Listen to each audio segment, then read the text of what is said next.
Good morning, gang. Happy Sunday morning.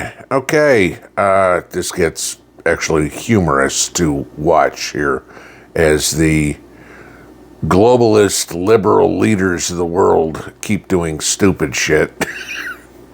And we're hitting FAFO, F around and find out. Last night, Mike Lee, the senator from Utah, again reiterated the United States needs to leave NATO. I think most of us agree. We spend way too much money on NATO.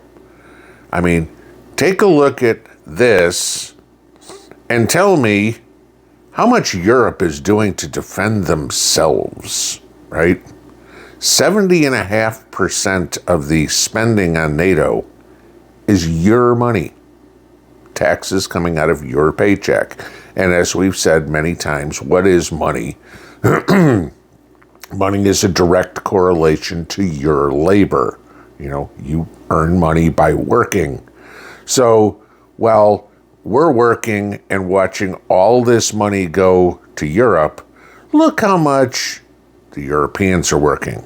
Remember, these are the people that, have enough bullets to protect their country for a day, have a military size-wise that's maybe a division, that's it, okay? These are the countries that take 5 weeks of vacation every summer. Do you even take the 2 that your company might give you?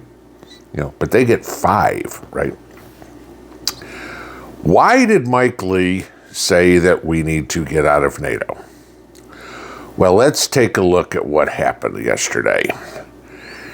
After the meeting with Zelensky, where Trump kicked him out of the White House, Zelensky flew to Great Britain to go talk to Keir Starmer, one of his handlers. Now, I want to give you this as a thought real quick. Remember, last week, Trump had both Keir Starmer and Emmanuel Macron in the White House for visits. Both of them got told how the cow ate the cabbage. Then after that, Keir Starmer and Emmanuel Macron met with Zelensky, probably with a chip on their shoulder, and told Zelensky, you're going to go in and tell Trump how the cow ate the cabbage. So he tried. It didn't work out too well. Zelensky got kicked out of the White House, and like I said yesterday, so unceremoniously that a White House secretary basically opened the door for him, closed the door, and that was it. Okay? It wasn't, thanks for coming, here's a handshake, Trump walk out, or something like that. It was basically boot in the ass, and you're out the door. Go. So what did Zelensky do? Well, Zelensky immediately flew to go meet Keir Starmer and tell his handlers, the EU, how he screwed up. Okay.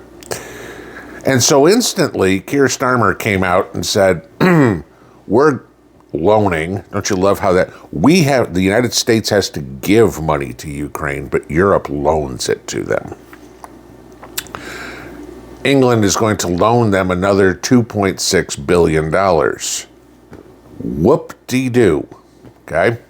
Because remember, Zelensky's out there saying, I'm demanding another $250 billion. And as he put it, if the United States isn't going to give it to me, then Europe has to. Okay, England gave you 1% of what you're asking for. Congratulations. Of course, all the European leaders, who don't pay anything anyway, rallied behind Zelensky that, oh my God, we're all behind you. We'll help you. We won't give you any money. We won't give you any weapons, but we support you. And then last night you had an interesting one where a NATO member, at least a country or a company in a NATO member, threw a real monkey wrench in this.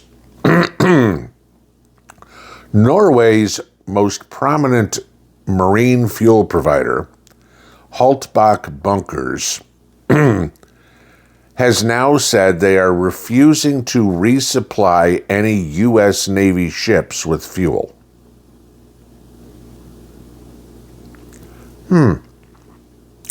Okay. Hey, Norway, you have a partial border with Russia. You've been part of NATO since 1949. You were a founding member of NATO. And now one of your companies is refusing to fuel U.S. Navy ships. And you're worried about Russia attacking the United States. Norway, please tell me how effective your Navy is, how effective your Army is protecting your borders. It's funny, Europe is hell-bent on, the European NATO nations are hell-bent on prolonging this war with Russia. And it sure seems like some of them want to kick the United States out of it. Good, because we ain't going. Not happening. Okay? Simply put, we're not paying for this crap anymore.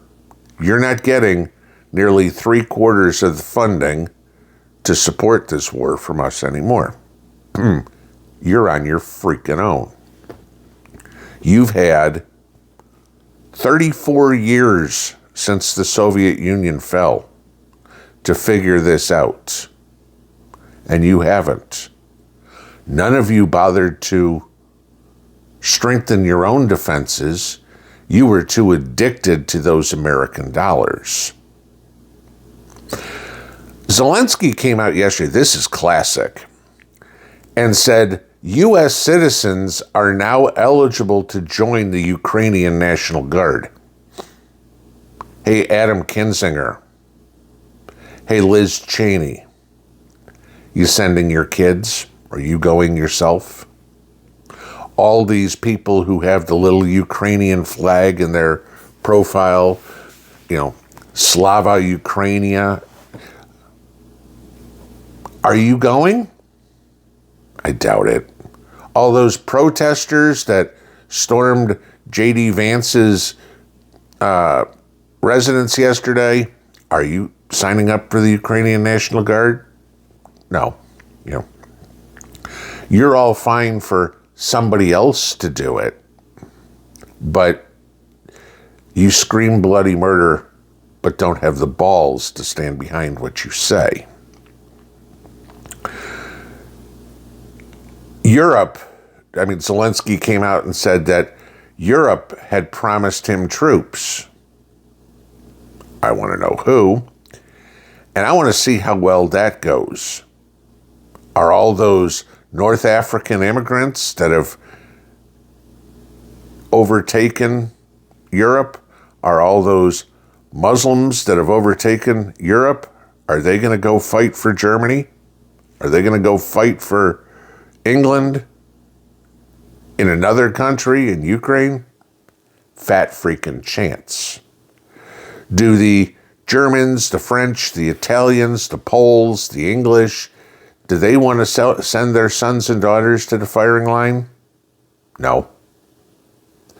It's funny how the people that want this war are the ones who have no chance of fighting it.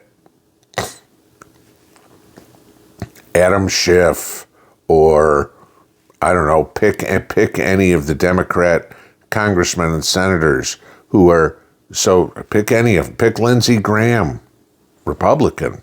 At least that's what he pretends to be. They want this war to continue.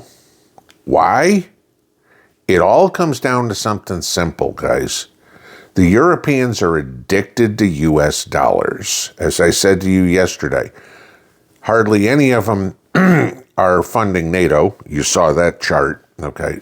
I mean, go back and try to find Norway on it. It's such a teeny tiny sliver in how much they put into NATO that it wasn't even big enough for their name to be on the chart. Okay. They're addicted to American dollars. Ukraine is addicted to American dollars. And Joe Biden used to give everybody a blank check. You know, a lot of them were getting USAID funds, and they were using that to fund NATO. So they were using our money to fund their defense, not including the money that we already give them. It's time. Michael Lee is right. It's time for us to get out of NATO. Let Europe stand on their own. Period. Okay? If you can't do it, oh well, then I guess you're no longer a country. The map in Europe has changed so many times over the course of history. I mean, let's just go back to the last 100 years. Somebody please tell me where the Ottoman Empire is. Somebody please tell me where Yugoslavia is. Somebody please tell me where Czechoslovakia is. Those countries don't exist anymore. They've all been broken up because of infighting and separation, because the powers that held them couldn't. Gee, remind me where the Soviet Union is. Okay? I'm sorry, Europe, you're on your freaking own.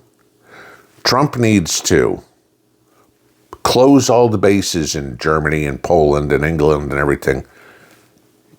Ship all our troops back, ship all our equipment back, and say, you're on your own. And if you fall, that's your own damn problem. But don't you damn dare, when we are the ones protecting you, supporting you, paying for your pension plans, come up and say, we're not refueling your military ships. Where the hell do you get off with that?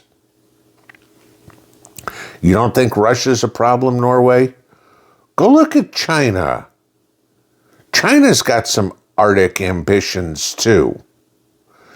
You think you can fend off Russia, Norway?